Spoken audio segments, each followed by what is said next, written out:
Tudo bem? Tudo bem, você, querida? Muito legal estar fazendo essa live com você. O que a gente já tentou, né? Fazer essa live e não dava Final, certo. finalmente saiu, Finalmente, e sem combinar nada, né? sem combinar nada. A gente não sabia nem quem que ia entrar primeiro na live. Tá super alinhado. E é isso aí, vamos na intuição e no jeito do fluxo solto. Que é o Já melhor. tá Eu falo melhor que é a coisa. melhor coisa que tem. A gente vai agindo naturalmente, vai vendo o que o universo traz para a gente falar, com a presença das pessoas que estão aqui, que eu acho que é o mais importante, né? É E isso falar de mesmo, meu. falar de um assunto que as pessoas estão repensando tanto sobre isso, né? Principalmente nessa época de pandemia, né? Muito relacionamento acabando nessa época de pandemia, tem relacionamento começando, tem muita gente engravidando, gente, isso é uma coisa maluca, né? Eu que trabalho com Tá. pessoas e fico ouvindo histórias, né? Mais de homens, mais de mulheres também, que eu troco bastante. Então, acho que é um tema muito legal para a gente conversar. Queria te convidar para você se apresentar um pouquinho para quem é da minha rede e não te conhece. Bom, eu sou advogada sistêmica, tá? Então eu trabalho com direito de família, só que eu enxergo as coisas de uma maneira muito mais humanizada. E com isso a gente traz novas formas de resolver o conflito, principalmente baseado no Bert Hellinger, que é o criador das constelações familiares. Então, a gente consegue enxergar o relacionamento não só nesse padrão que a gente está acostumado, a gente consegue enxergar os nossos padrões com a família de origem, entendeu? O quanto isso influencia atualmente nos relacionamentos, que muitas coisas têm explicação com as coisas que aconteceram na nossa família, e por amor a gente acaba repetindo padrões inconscientemente. Então, quando o cliente chegava no meu escritório, eu pensava, nossa, mas ele tá me falando uma coisa, mas eu acho que tem alguma coisa a mais ali, né? Alguma coisa a mais atrás desse conflito. Então, eu fui me aprofundar em outras áreas que não são do direito, mas para me aprofundar especificamente nos conflitos familiares. E o principal conflito é divórcio e relação pais e filhos. E aí eu escrevi um livro, Divorciei Agora, que não é jurídico, é justamente para essas pessoas que estão passando por um divórcio. Porque assim, Fá, eu sou divorciada há 9 anos. E quando eu me divorciei, eu fiquei muito perdida. Eu tinha uma bebê de 10 meses, uma filhinha de 2 aninhos. E era o livro que eu queria ter lido naquela época, né? Então eu decidi fazer para as pessoas. E aí eu falei assim, preciso fazer uma live com o Fábio para ele falar sobre isso que para o meu público não é tão comum você falar de masculinidade saudável, por exemplo. O que é a masculinidade saudável, né? Existe isso, gente? Existe! Como? Mas para você ver como tem muito a ver com constelação familiar.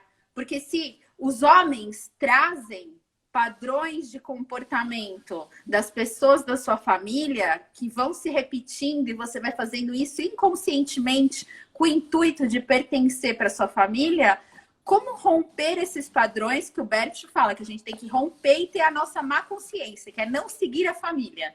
Como romper esses padrões? Nossa, que desafio, Jesus Cristo, que desafio. Mas graças a Deus que é possível, né? O próprio Bert Hellinger, né? E a própria. Você é consteladora familiar? Não, eu fiz cursos de direito sistêmico, que é tudo Entendi. baseado nas constelações familiares, tá? Então, assim, a gente enxerga os conflitos, então a gente usa as ordens da ajuda do Bert Hellinger para solucionar conflito de família.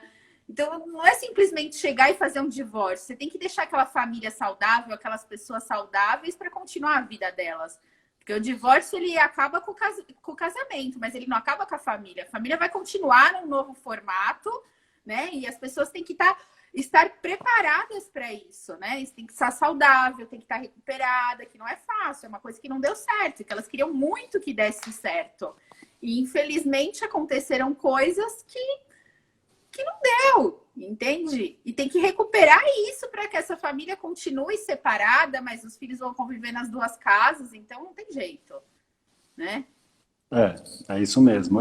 O filho quando tem filho, a relação é para sempre, né? Não tem como, gente. É isso, né? Então, o Sim. ideal é que a gente consiga se relacionar também nesse pós-divórcio da melhor forma possível e às vezes é realmente desafiador, né? Assim, muitas vezes tem as questões do homem, né? Cai naquele lugar de não assumir as responsabilidades, né? Não sei como foi para ti, mas tem bastante isso também. E durante as próprias relações, né, Ana? Como eu não sei se você atende mais mulheres, ou se são homens ou mulheres, para a gente Eu começar a atendo os trazer, dois. Eu atende tenho os muitos dois. clientes, atendo. Eu tenho muitos clientes homens também. Para a gente trazer assim, quais será que são os principais desafios, né, que existem hoje para a gente conseguir, quais são as necessidades que não estão sendo atendidas, que as mulheres sentem, que os homens sentem. E eu, por incrível que pareça, que eu trabalho mais com homem, mas eu conheço mais as necessidades das mulheres, assim, né? Tipo, nesse sentido, porque os Quais homens são as geralmente. necessidades das mulheres, Fábio? O que eu ouço, assim, né? Porque eu tenho três Tá. irmãs, eu já fiz muito trabalho com mulheres, mas é a coisa do homem que não consegue se expressar emoções, expressar sentimentos, né, expressar afeto. E para mim essa é a principal. E claro que às vezes aí vai para casos mais de homem que é abusador, que é violento, Sim. que é ausente, né, ou enfim, que tem compulsões, que não está presente. Mas o que eu sinto mais de ouvir de mulheres é a questão do homem que fica muito no superficial e não se permite viver mesmo a relação de forma profunda para que consiga estabelecer uma conexão que não seja mental, inclusive na hora do sexo, né? Para conseguir estabelecer uma conexão. Isso é o que eu ouço mais das mulheres. E dos homens, assim, ontem, por exemplo, eu fiz um círculo online que a gente estava com 100 homens, tipo, lotou, foi super, super, Nossa. super bonito, assim, foi maravilhoso. E, e essa é a matemática, né? Não consegue sentir, né? Não consegue sentir porque foi congelado emocionalmente. Então, eles reconhecem isso. Não ouço os homens falarem, porque as mulheres isso. Cara, não tem. Claro que pode ter um cara que tem alguma questão com a esposa, é óbvio que pode acontecer alguma coisa, mas no geral é muito mais as mulheres esperando alguma coisa que os homens ainda não conseguem oferecer. E agora eu acho que o momento é dos os homens estarem reconhecendo mesmo que eles precisam dar um passo adiante. Eu estou generalizando para quem está ouvindo, tá, gente? Porque tem homem que está diferente também, mas a regra, né, o geral é esse, do homem que não se permite ir além porque vai colocar a virilidade em xeque, aquelas coisas, né, que eu falo tanto nas lives. E isso afeta muito, né, a relação. Tipo, teve alguém que citou aqui, eu vou te passar a fala já, alguém citou aqui um cara chamado Siri Prembaba, que ele tem um livro Sim, eu que mudou. assisti Amar e Ser Livre, né? Esse livro, assim, nossa, esse livro, cara, ele me virou Eu do assisti, eu avesso. assisti, eu li esse livro. Eu li esse livro 3 vezes e resumi ele na terceira, porque eu falei, cara, eu quero que esse conhecimento, ele, juro, eu resumi a parte num caderno para, tipo assim, tipo a estratégia da Casas Bahia, da ficar na repetição, repete, repete, repete, que uma hora entra lá no subconsciente e aí começa a virar uma realidade, né? Mas eu tinha muita dificuldade de expressar emoções e afetos. Pode Em falar. que momento você acha que os homens congelam? Isso vem da infância, né? Da coisa de não poder chorar, de não poder sentir medo, de não poder expressar afeto, porque ouve que é coisa de menininha, que é coisa de bichinha. Isso é tão forte, né? Porque a gente ouve que não é coisa de homem, mas é coisa de bichinha. E aí eu tenho muito, Sim. muito, muito homem que a orientação sexual é gay. Eu tenho muitos amigos mesmo, inclusive um que trabalha com homossexualidade saudável, que é parecido com o que eu faço, né? O meu é para todos os homens e ele faz um só para os homens gays, que é maravilhoso. E eu acho que essa dificuldade é sempre geral, assim, não. E o que eu estava dizendo é que os homens gays, eles muitas vezes não se sentem homens, porque a gente aprende na infância isso, que isso não é coisa de homem, mas é de bicha. Tipo, fica uma mensagem que homem e bicha são coisas diferentes, é muito forte isso, e aí traz essa confusão do que é ser homem, o que é ser homem de forma biológica, ou de forma da identidade de gênero, ou do comportamento, ou da atração, né, ou o que é ser hétero. Então tem uma bagunça aí que eu fiz uma live recentemente com um psicólogo maravilhoso, com orientação homossexual, gente, deu bug na internet, porque o cara trouxe tanto conceito. Verdade? Tinha um amigo meu que é psicanalista assistindo na live, ele no final da live ele falou, deu bug aqui, preciso de terapia. Eu falei, bom, é isso, né? Se ele quer, se ele que é psicanalista falou que tá precisando de terapia... Precisa de terapia, então eu imagino. Mas Não, é para mim porque, era... Pode falar. é porque a gente tem uma cultura que a mulher é sempre mais a sentimental, a que sente... e o homem tem que ser o mais durão, o mais insensível. E, tipo, eu sinto muita diferença. Tem mulheres que nem gostam de homens vulneráveis. Tem mulheres preconceituosas também, entendeu? Que falam assim, ele é muito mole, muito, sei lá, entendeu? Eu gosto, porque eu gosto de coisas transparentes, né? Então, é muito melhor. Mas, assim... as próprias mulheres, às vezes, têm preconceito do homem que se abre, do homem que chora, do homem que se permite sentir alguma coisa. É bem complicado isso. Eu tive uma relação... Pode falar, pode pode falar. falar. Não, pode Eu ia falar. falar, eu ia falar que eu tive uma relação que foi muito isso, inclusive foi uma relação que eu fui abusado fisicamente, assim, feio mesmo, e graças a Deus eu não reagi. Tipo, eu nem reagi para... Ela me deu uns socos na cara um dia, 4 socos na cara de mão fechada, já falei disso em texto. E super Sério? por isso, era dentro de um contexto, mas eu estava completamente apaixonado. Foi uma relação que eu me abri por completo e no momento que ela teve um momento ali, tipo um surto, né? Que eu tinha muito isso antigamente, eu era muito abusador verbal. E aí ela teve esse momento de surto, que eu vi ela tomada por um ódio que eu percebia em mim mais novo, e que me levava a ser um abusador verbal e emocional, e ela foi tomada pelo mesmo ódio, porque realmente eu entrei num lugar de vulnerabilidade, e ela perdeu a cabeça total, assim, né, tipo, e claro que não são todas as mulheres, mas assim, eu falo, a gente está sendo criado num sistema que é o patriarcado, gente, todo mundo é influenciado, não adianta querer fugir disso, porque não vai fugir, cara, tipo, e o processo para a gente resolver isso é individual, é olhar para dentro, muitas vezes é olhar para os padrões, né, como diz o Bert Hellinger, que vem das ancestralidades e que a gente tende a repetir de forma inconsciente até que a gente tome consciência deles e consiga quebrando os padrões. É um processo muitas vezes desafiador e difícil, mas super possível e super libertador. O que eu sinto, né, também, eu acho que com essa pandemia vai mudar muito os relacionamentos. Porque a gente estava vindo de uma era que ninguém queria se aprofundar muito. Eu não sei se você sentia isso. Que as pessoas viviam aquelas relações líquidas, entendeu? Com medo de se mostrar suas vulnerabilidades. Então, a gente ia usando a máscara. Qual máscara que conquista esse? Você põe.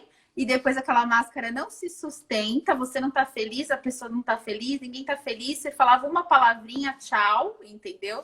Já não tinha mais conversa. E você já trocava e você ia procurando sempre o ser perfeito da sua imaginação, né? E das coisas que você projetava. Então, a gente vivia projetando no outro coisas que faltavam na gente. E agora eu sinto que com essa pandemia, né? A gente foi obrigado a repensar as relações. E muita gente... eu li até um termo que chama... A gente vai ter que pensar para se aprofundar mais nas relações. Tá trazendo isso. Você tem essa mesma impressão que eu, que agora, a partir de agora, desse momento que a gente está tendo que repensar, que a gente está ficando mais sozinho, né? Que não tá dando para a gente encontrar 1000 pessoas, que as relações vão mudar também? Muito, meu. O meu trabalho é muito fincado na espiritualidade, que eu me joguei há 11 anos e não parei mais e tem transformado a minha vida diariamente. Eu acredito muito que a gente está num momento de transição, já escrevi sobre isso. Eu tenho certeza absoluta dentro de mim, mesmo se alguém não concordar, e que agora é tipo um salto quântico, meu, que tá todo mundo... Porque a gente tem um convite agora, que é claro que é para quem pode, né, mas existe um convite simbólico para todo mundo, não é todo mundo que pode, mas o convite é para quê? Para ir para dentro de casa. E para mim tem uma simbologia, porque é para a gente ir para dentro dessa casa aqui, de dentro de nós, olhar para dentro de nós. Para dentro da gente. E eu tô num ano maravilhoso nesse sentido, já, tipo, porque eu escrevi um texto que foi bem desses textos que saem assim, tipo um vômito, né, que eu falo, que eu coloquei que eu comecei a chorar esse ano de um jeito que eu nem não lembro, assim. Eu já chorei em live ao vivo por ficar emocionado. Aí, de vez em quando ainda percebo um gatilho que quer segurar a lágrima, que tem a ver com os meus traumas de infância, com a minha construção tóxica, né? Da questão de não pode chorar, do viril e tal. Mas esse ano eu acho que eu chorei mais do que, pô, acho que talvez de todos os anos anteriores juntos eu tô falando. Não tô falando que esse ano já é o ano que eu chorei mais da minha vida, com certeza. Mas eu acho que eu chorei mais esse ano, juro por Deus, cara. Mais do que todos os anos anteriores, até os meus 3, 4 anos de idade, que foi quando eu fui proibido de chorar. Então, e tá sendo maravilhoso, porque é uma morte simbólica interna de uma eterna tensão que você tem que ter, porque não pode, porque não pode, porque não pode. E, ao mesmo tempo, é uma abertura de um campo novo de sentimentos e emoções que eu não lembrava que existiam dentro de mim, porque eu estava sempre preso aqui, porque não podia me permitir a me vulnerabilizar, como você disse, como estão comentando aqui embaixo, né? Tem uma mulher maravilhosa que chama Brené Brown, Brown de marrom, Brené, está no Netflix, que é um encanto.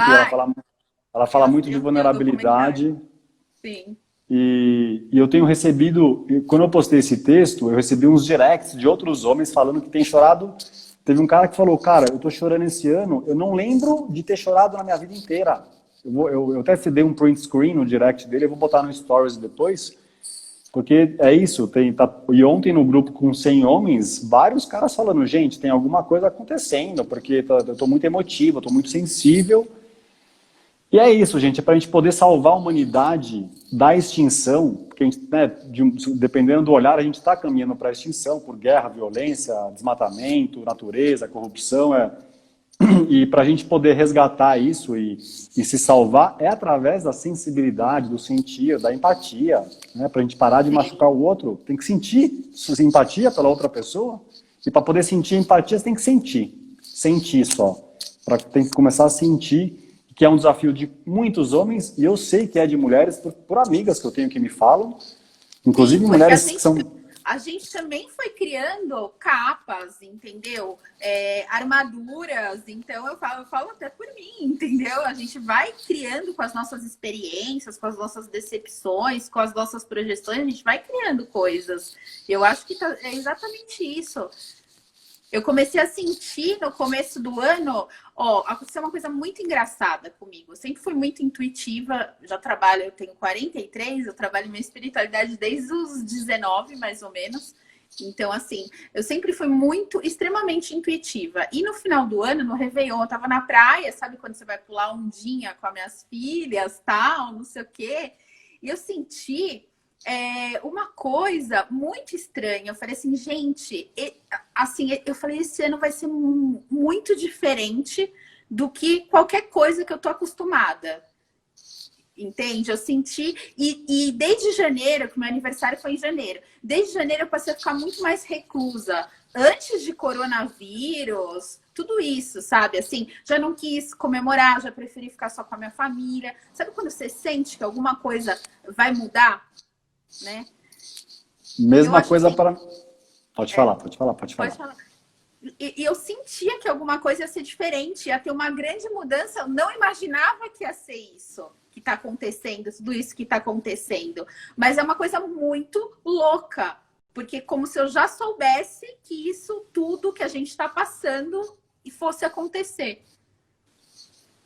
Nossa, você está falando uma coisa, eu nem acredito, né? Eu estava namorando até 3 meses, eu e ela decidimos seguir sozinhos e, graças a Deus, foi tudo de uma forma muito boa, o término. Seguimos bem, nos relacionando, e teve um dia que eu falei para ela, um pouco antes, no começo do ano, assim, que eu falava para ela, eu acho que foi talvez na véspera da pandemia, não sei, eu falava para ela, amor, antes de terminar... Fazia tempo, e eu nunca tinha falado para ninguém, porque eu achava que era viagem minha, já de uns 2, 3 anos atrás, que eu sentia que 2020 ia ser um ano muito especial para mim, profissionalmente e financeiramente, porque financeiramente foi uma questão muito o meu trabalho, desde que eu saí do corporativão, para conseguir sustentar ele, né? Eu não tive dinheiro para investir nada, fui muito na raça, passei muito perrengue, especialmente 2017 e 2018, e eu tinha na minha cabeça, cara, 2020 vai ser um ano bom, vai ser especial. Eu ficava pensando, será que eu estou viajando, adiando, né, querendo adiar minha realização e tal? Ou será que é uma intuição?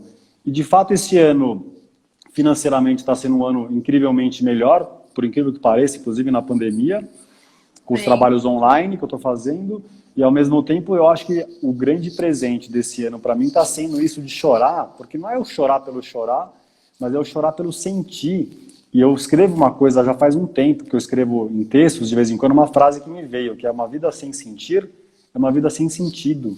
Eu estou percebendo o quanto que estar me conectando de novo com esse sentir está me fazendo sentir vivo de uma forma que eu não lembrava. Isso é uma coisa tão forte. E aí, às vezes, eu choro, tipo, ou por tristeza, ou por até choro de emoções boas. E quando eu me pego emocionado e chorando, eu começo a chorar mais por estar chorando. Eu falo: caraca, tô vivo.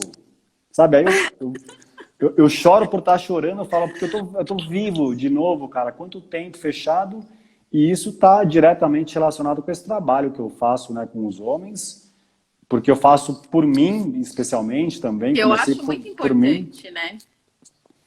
E comecei a fazer por mim, né, esse trabalho. E hoje, esse ano, assim, né, tá sendo muito maravilhoso, porque eu comecei a fazer esse trabalho há quase 4 anos. E hoje, esse ano que eu tô realmente vendo esses efeitos na questão do descongelamento emocional e do sentir. E aí é isso, tipo assim, realmente é possível. E para os homens que estão ouvindo, gente, e também mulheres que tiverem com a questão do congelamento emocional, para buscar algum caminho, cara, porque voltar a sentir é voltar a se sentir vivo também, para a gente não ficar preso só em pensamentos. É muito pobre uma vida só presa na razão, gente. A vida tá passando, tipo, às vezes eu falo, se Deus chegar aqui agora, desce Jesus Cristo, Buda, Deus, e fala: meu, você vai morrer daqui a 24 horas. Você vai querer ficar pensando em economia, pensando sobre o amor, ou você vai querer sentir o amor? Você vai querer sentir o amor. Mas se tiver 100% congelado, esquece, não vai sentir nada, como já não está sentindo. Então tem que buscar, gente, algum trabalho, porque a vida está passando. A gente pode morrer não é em 24 horas, a gente pode morrer no meio da live aqui, pode, né, dar um infarto, chegou a hora e vai embora. Então, o que vai valer a pena, né, se a gente morrer agora? Vai ter valido a pena uma vida, eventualmente, que não teve sentimentos, porque a gente ficou reprimindo, porque a gente aprendeu que não podia, né? E eu falo para os homens, a minha infância é pública, tá no meu Instagram, em IGTV, tá no meu feed. Foi um inferno, e a culpa não foi minha, mas a responsabilidade de mudar é minha. Ninguém vai poder mudar para mim, só eu. Sim. Sim. Eu acho assim que a gente estava vivendo uma vida muito no piloto automático. Então, para fora, entendeu? Então a gente tinha as nossas distrações, a gente tinha a nossa correria. E aí, em 2020, a gente foi obrigado a olhar para dentro, que você falou, né? E olhar todas as questões, não só as questões atuais, como também as questões que vinham vindo e você não tinha tempo de parar para reavaliar. Então, as questões que vinham dos nossos pais, entendeu? E a gente não tem que criticar e culpar os pais. O Beth fala muito isso. Você tem que ver que às vezes eles fizeram aquilo porque eles eram crianças feridas, né? E isso daí vai acontecendo. Eles não fizeram por mal. Muitas vezes eles fizeram por amor, pelo bem. Então, assim, a gente tem que agradecer, mas fazer diferente. E eu acho, assim, que esse momento está sendo para a gente revisar toda a nossa vida. Mudou muito, assim, eu tive altos e baixos, a gente percebe isso na pandemia. Eu tive altos e baixos, teve épocas que, assim, nossa, meu Deus do céu, eu tô péssima, teve dias que eu tô ótima, e vai aprendendo, vai se conhecendo, vai entendendo a relação da sua família. E é muito importante você falar isso dos homens, assim, porque eu acho muita pressão o homem não poder se expressar, o homem não poder sentir, o homem ter que ser o cara que aguenta tudo. E eu acho que a gente tem que ter um equilíbrio. Eu acho que o homem pode ser mais vulnerável. Eu acho que a mulher, a gente não pode, a gente tem que ser, tem que ter uma igualdade, mas uma igualdade saudável, tá? Não uma igualdade no sentido de ser tão feminista a ponto de ser contra o homem, ou de achar o homem totalmente errado e a gente sempre estar certa. Não, somos seres humanos, todos erramos, independente do nosso sexo, entendeu? Quando a gente fala de relação abusiva, a gente costuma falar só do homem abusador, mas assim, a gente vê também mulheres que manipulam situações, tudo isso. E eu acho que a gente tem que chegar num equilíbrio de homem e mulher como seres humanos, né? Essa é a minha opinião. É isso que eu falo também, né? A coisa de. Porque tem uma coisa, será que, que se eu chorar eu vou ser menos homem? Se eu sair com 60 mil mulheres eu vou ser mais homem? E não sei o que, eu vou ser menos homem? Eu falo, gente, não, aqui, não existe nem mais nada faz eu ser mais homem, nada faz eu ser menos homem, porque eu sou homem. O que vai fazer é se eu vou ser mais humano ou menos humano. E quando a gente congela as emoções, a gente perde a capacidade de ser humano, que é o que a gente é. A gente não é homem.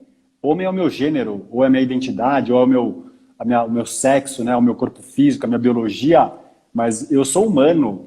Ou eu sou uma alma dentro de um corpo físico, para ir mais profundo. Mas a gente não é, eu falo, eu não sou homem, eu estou homem. Eu estou Exatamente. heterossexual, eu estou branco. Branco é a cor da minha pele. Eu não sou a cor da minha pele. Branco é a cor da Sim. minha pele, né? Então, é lembrar disso, desse resgate, para que a gente consiga expressar a nossa humanidade, que está relacionada com sentimentos, com amor, com empatia, com colaboração, com ajudar, né, ao próximo, às outras pessoas. É isso que preenche a gente, porque a vida fica muito vazia se a gente não se permitir ir para esse lugar, né? Ô, Fábio, agora eu sei a sua história, mas eu queria muito que você falasse de novo, porque tem seguidores meus que não te conhecem. Que Vou você falar falou assim, super. que você era. E eu sei que você é como eu, que a gente fala as nossas histórias, que a gente não tem medo de colocar a cara para bater, porque a gente sabe que vai servir para muitas pessoas, né? E eu sei essa história, que assim, que você já foi um homem tóxico, no sentido Muito. de ser explosivo, no sentido de ser Dom Juan. Como é que te deu clique? Eu queria que você falasse sobre isso. Meu, eu vou falar brevemente como começou. Com 3 anos de idade, né?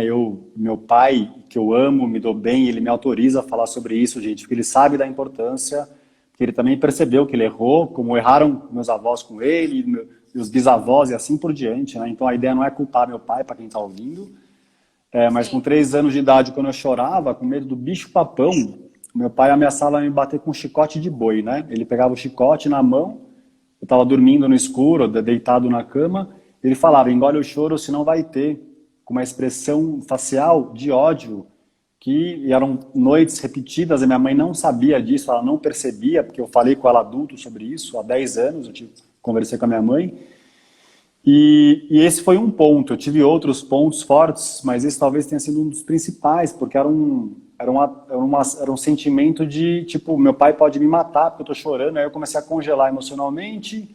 E é assim, em linhas gerais, o que que isso trouxe para minha vida? Uma baixa autoestima.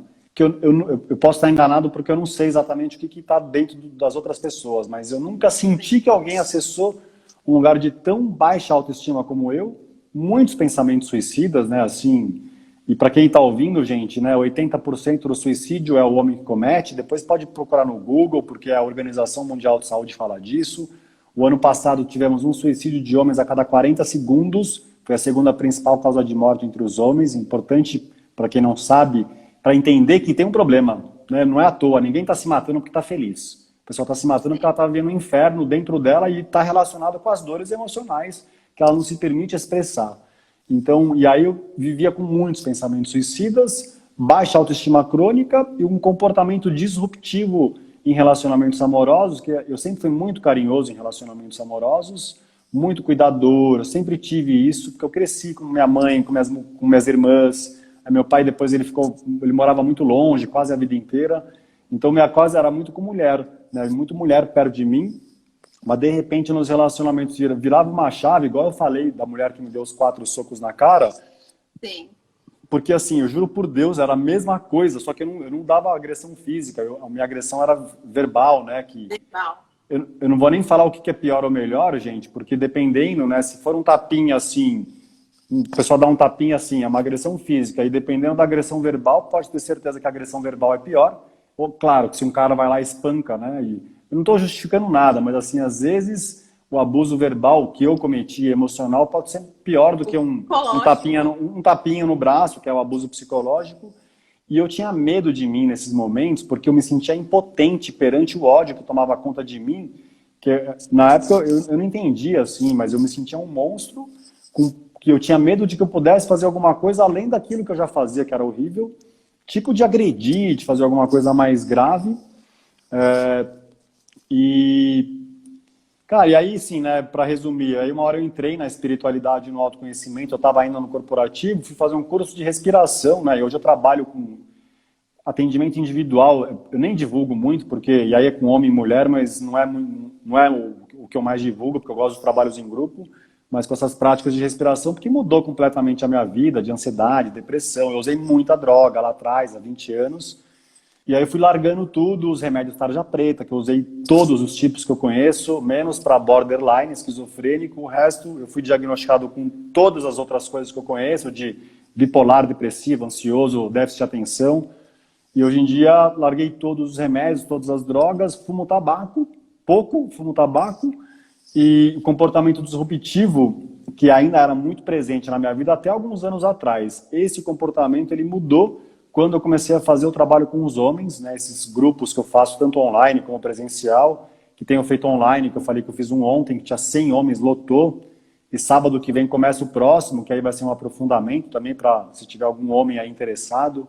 E aí é um aprofundamento, gente, é mudança assim mesmo na vida, para poder resgatar mesmo e mudar o mindset, mudar o comportamento explosivo para conseguir acalmar.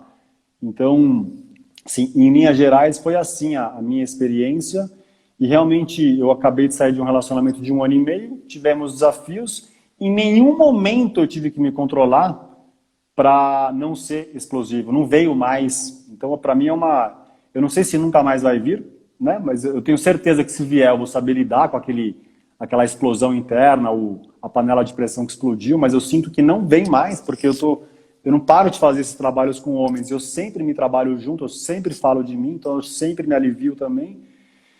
E aí é uma bênção, porque a minha baixa autoestima que me fazia querer me matar, hoje em dia eu sinto ela boa, me sinto bem comigo, me sinto bem com o meu trabalho. O comportamento disruptivo saiu, desapareceu, não sinto mais necessidade de usar nem remédio tarja preta, nem maconha, êxtase, cocaína, as coisas que eu usava antigamente. E é isso, eu não bebo porque eu não tenho vontade, se eu quiser beber eu bebo, sabe? Eu não bebo assim, não está na minha rotina, mas é porque não é nada por moralismo. Se eu quiser beber um vinho, eu adoro, eu vou lá e bebo, mas eu quase não bebo porque estou me sentindo cada vez melhor sem necessidade, não é moralismo nenhum, gente. Eu adoro um vinho, eu adoro maconha, mas eu não fumo maconha porque atrapalha no meu trabalho, por isso que eu parei de fumar maconha, assim. O resto, com certeza, o resto já faz bem mais tempo que eu larguei, as coisas mais pesadas, e eu tenho, hoje assim, pode colocar o balde de êxtase na minha frente, que eu não tenho a menor vontade de tomar, nada contra quem toma, tenho amigos que tomam, gente, mesmo, conheço homens que usam e tá tranquilo, mas para mim são sinais só de que eu estou realmente em evolução emocional e espiritual e conseguindo realmente viver uma vida sem bengalas e sem anestesias, que eu acho que é a ideia da gente viver é assim. E a gente só vive assim, especialmente o homem que foi reprimido, que nem eu, se fizer trabalho para desreprimir. E os melhores trabalhos que eu conheço são em grupos. Eu acho que psicologia é maravilhosa. Se eu botasse atrás, eu era psicólogo, eu leio psicologia, e não sou psicólogo, mas atendo gente individualmente. Mas quando alguém me pede atendimento individual, que eu cobro mais caro, exatamente para ver se a pessoa vai para o grupo, eu falo, cara, vem para o grupo. Mas tem gente que insiste, que pode pagar, quer fazer o individual, as mentorias que eu faço, mulheres e homens eu atendo. Estou atendendo agora 2 homens e uma mulher. Um homem hétero, um homem gay e uma mulher cisgênero e heterossexual. E o trabalho de grupo é maravilhoso, assim, é uma revolução. Não dá para explicar aqui numa live, a pessoa pode me ouvir, pode até entender. E é bom entender, mas o negócio é viver a história. E viver a história tem que ir com medo, porque geralmente os caras que vêm, eles vêm com medo. O que será que vai acontecer? Eu falo, gente, é mó leve, porque ninguém tem que fazer nada no meu trabalho, só faz o que você quiser. Eu vou sugerir coisas que vão ajudar. Você vai fazer se você quiser, não tem pressão nenhuma. Só que aí é tão leve que os caras geralmente abraçam a proposta, porque fica um clima de estar todo mundo junto. Você vê que está todo mundo com a mesma questão, então é muito potente. Eu sou apaixonado pelo meu trabalho e agradeço o medo que me fez fazer a transição profissional, porque tem gente que fala que eu sou corajoso, e eu reconheço a coragem, né? Eu não sou tonto das coisas que eu estou fazendo, das coisas que eu falo, mas a minha transição profissional não foi por coragem, foi pelo medo que eu sentia de viver a vida inteira infeliz, sem propósito e dependendo das anestesias e das bengalas. Foi isso que me fez fazer a transição profissional. Eu era master do corporativo, gente. Eu me formei em administração na GV. Então, eu fiz mercado financeiro, trading, e larguei para... Aí, uma hora, eu tinha falado, nossa, eu vou largar tudo, né? Eu ficava pensando, putz, eu vou largar tudo. Aí, um dia eu perguntei para mim, o que é esse tudo? Que eu tô com medo de largar. Aí eu falei, caramba, esse tudo é uma merda, mano, pra mim, no meu caso. Esse tudo é uma bosta. Tinha um salário legal? Tinha. Eu tenho certeza que eu vou ganhar mais dinheiro com o que eu faço hoje, porque meu trabalho está crescendo, eu mereço, o trabalho é bom, cobro valores que são de boa, e é online, dá para fazer com um monte de gente. E é isso, meu, eu passei por 500 mil perrengues e nenhum momento desses perrengues foi mais difícil do que o que eu vivia antes, com salário legal, com plano de saúde, tive carro blindado. Eu vivia a vida dessa vida, assim. Eu andava em carro blindado aqui em São Paulo, né, porque ganhava bem e tinha medo de sequestro. Hoje em dia não tenho carro, nem sei se eu quero ter, mas não tenho, não posso ainda ter por dinheiro, mas meu trabalho está crescendo e é isso. Nem nos momentos de maior perrengue eu pensei em desistir, imagina agora. Não, e assim, o que te faz especial no seu trabalho é justamente porque você se mostra o que realmente te aconteceu e você se mostra vulnerável, né? E que você fez um monte de coisa que deu errado, né? Entre aspas, para ir para o caminho certo. Então, é o que faz o nosso trabalho ser em comum. Um monte de coisa deu errado na minha vida para que eu encontrasse meu propósito, porque eu também me debati muito. O que eu vou fazer? Eu vou ser uma advogada tradicional e ganhar mais dinheiro? Ou eu vou fazer um negócio que me preencha por dentro? Porque quando a gente ensina o outro, a gente aprende muito. Cada live que eu faço, eu aprendo mais do que eu passo para as pessoas. Então, assim, foi um questionamento para mim. Porque chegava cliente no escritório e eu acabava tendo uma conversa mais sistêmica. Em vez de eu divorciar as pessoas, eu fazia as pessoas voltarem. Entendeu? Aí eu falava, maravilha, cliente, né? Mas tudo bem, entendeu? E foi aí que eu sofri isso. O que eu vou fazer? O que eu vou... O que eu prefiro? Eu quero ganhar muito dinheiro porque eu faço um doutorado, então eu tenho uma vida acadêmica. Só que eu falei assim, o que é mais importante para mim? Eu aprender mais dos seres humanos, que é esses aprofundamentos que eu faço, ou eu prefiro ganhar mais dinheiro? É lógico que a gente vai ganhar, né? Mas assim, são decisões que a gente tem que tomar o jeito que é mais feliz. E quando a gente fala dos nossos erros do passado, né? Então, assim, eu, por exemplo, você falou assim, o jeito que você foi criado. Eu, por exemplo, fui criada por um pai que me criou para ser esposa de alguém. Então, assim, eu não tinha que ser boa profissional. Eu tinha que ser uma boa esposa. Então, quando meu relacionamento não deu certo, foi sofrido no sentido de não atender a expectativa do meu pai. Não ter sido a esposa ideal. E eu tive que começar uma nova vida. E me reformular, pensar quem é a Ana? A Ana é aquela que foi criada ou a Ana precisa se descobrir? E é um trabalho intenso que as pessoas têm que fazer. A gente vai fazendo junto com todo mundo que segue a gente, que segue o nosso trabalho. E é o mais importante, né? Porque as mulheres também têm o masculino tóxico que começa na infância, mas a gente ouve muito, a gente é muito podada, entendeu? No sentido, assim, de ser muito reprimida, tudo é errado, tudo é feio. Nossa, eu ouvi tantas frases na minha adolescência, não foi por mal, mas tantas frases que a gente ouve. Olha, se você sair com um monte de gente, você é menos. Puta. Entendeu? Eu fiz, em 2017 e 2018, fiz 90 cursos, e aí eram homens e mulheres juntos, com uma proposta parecida que eu faço hoje, né? Então eu conheci muita história de mulher e eu vi muita história de mulher que na infância estava lá, pequenininha, novinha, está conhecendo, né, o mundo, conhecendo o seu corpo. Aí a menina está lá e de repente descobre que ela tem a vulva, a vagina, começa a se tocar porque dá prazer, porque o corpo dá prazer, né, naturalmente ele dá prazer. E vem alguém e fala, tira a mão daí que é feio, sujo, pecado. E aí muitas mulheres falam que relatam que aí na vida adulta tem uma dificuldade com a expressão sexual, ou às vezes com ter orgasmo. E os homens, a minha história, depois de fazer muitos cursos, eu sei que é uma história coletiva, que não é minha, é uma história que eu falo que é uma nossa história. E nesses 90 cursos, gente, para quem está ouvindo, que é uma informação importante para mim, foi pelo Brasil inteiro, que era presencial que eu fazia na época. E em todas as cidades que eu fui, de Santa Catarina até Pernambuco, fazendo esses trabalhos, passando pelo interior, pelo centro do Brasil, eu ouvi mais histórias de homens que sofreram abuso sexual na infância do que mulher. Né? E eu estou contando isso porque o universo do homem é um segredo. Eu me sinto um homem abençoado de conhecer, porque eu consigo abrir espaços de confiança para os homens que querem estar nos cursos e falar. Tem homem que vai lá e fica mais como ouvinte, que está tudo certo também. Mas é muito difícil a infância, a gente tem que começar a falar. E uma mensagem aqui que me sensibilizou, que é a do Marcos Taverneiro, que ele fala uma hora, muito corajoso o seu relato, parabéns, nos leva a acessar lugares que nem lembrávamos existir. Tipo, é isso, né? A gente apaga às vezes as memórias de coisas difíceis que a gente vive como um mecanismo de defesa para não entrar em contato com a dor, é um mecanismo de defesa.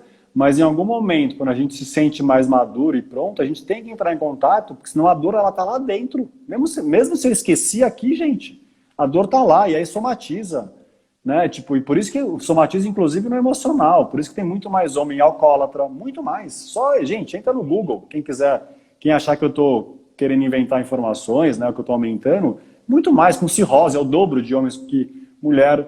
Tem um estudo da Organização Pan-Americana de Saúde que fala que nascem, para cada 100 mulheres, para cada 100 bebês meninas que nascem 105 bebês meninos, mais meninos nascem.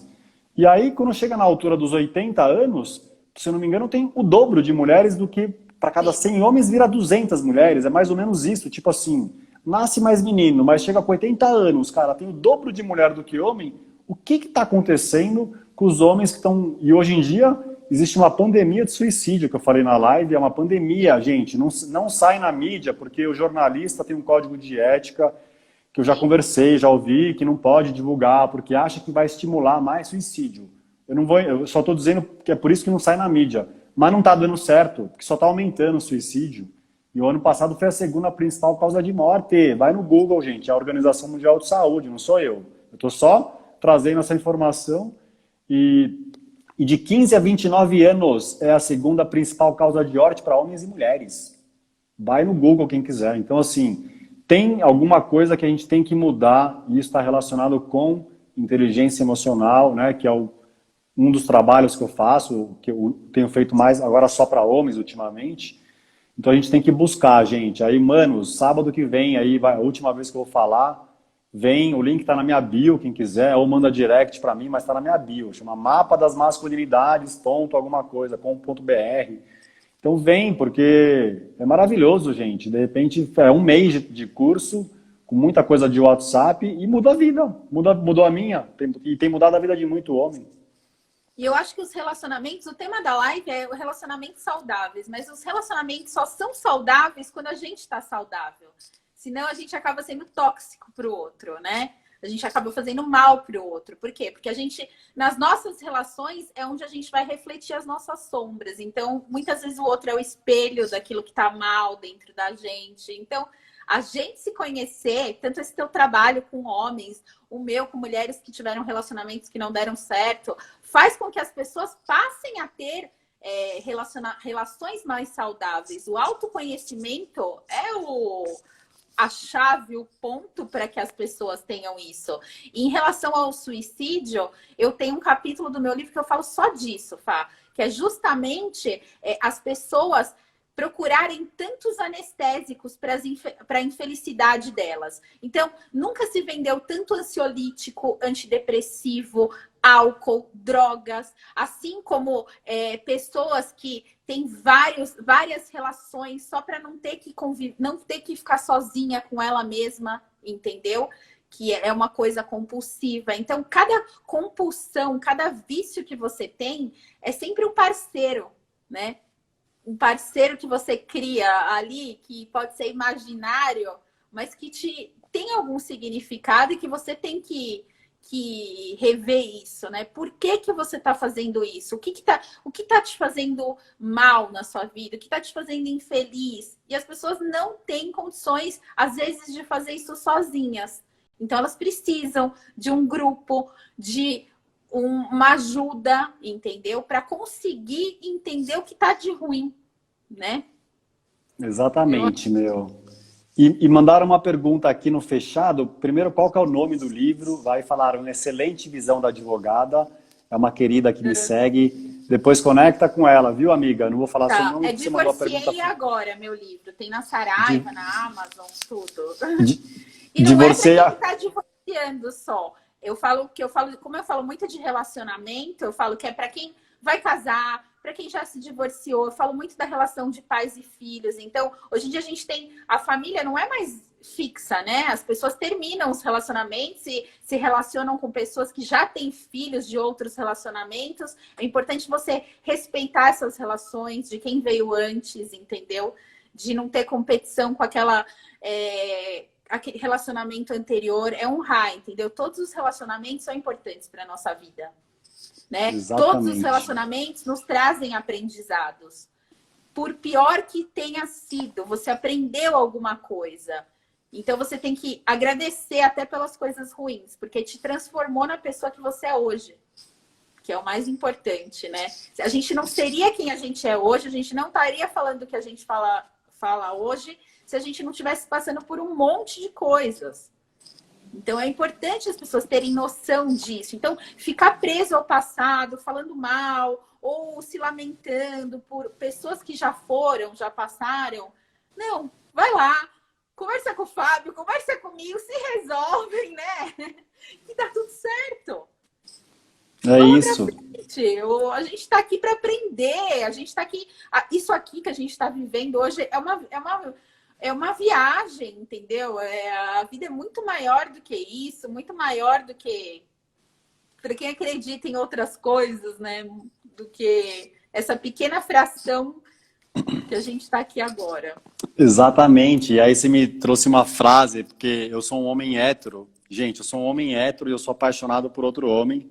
Então eu sei que é meio difícil de entender. Esse outro homem que eu sou apaixonado se chama Jesus Cristo, né? Infelizmente já não está aqui. E ele falou, dentre muitas coisas, eu não sou religioso, gente. Não comungo de nenhuma religião, comungo da espiritualidade, de uma relação direta com a espiritualidade, com Cristo, que é o meu mestre e é o meu chefe, e é quem me guia, eu tenho certeza absoluta disso.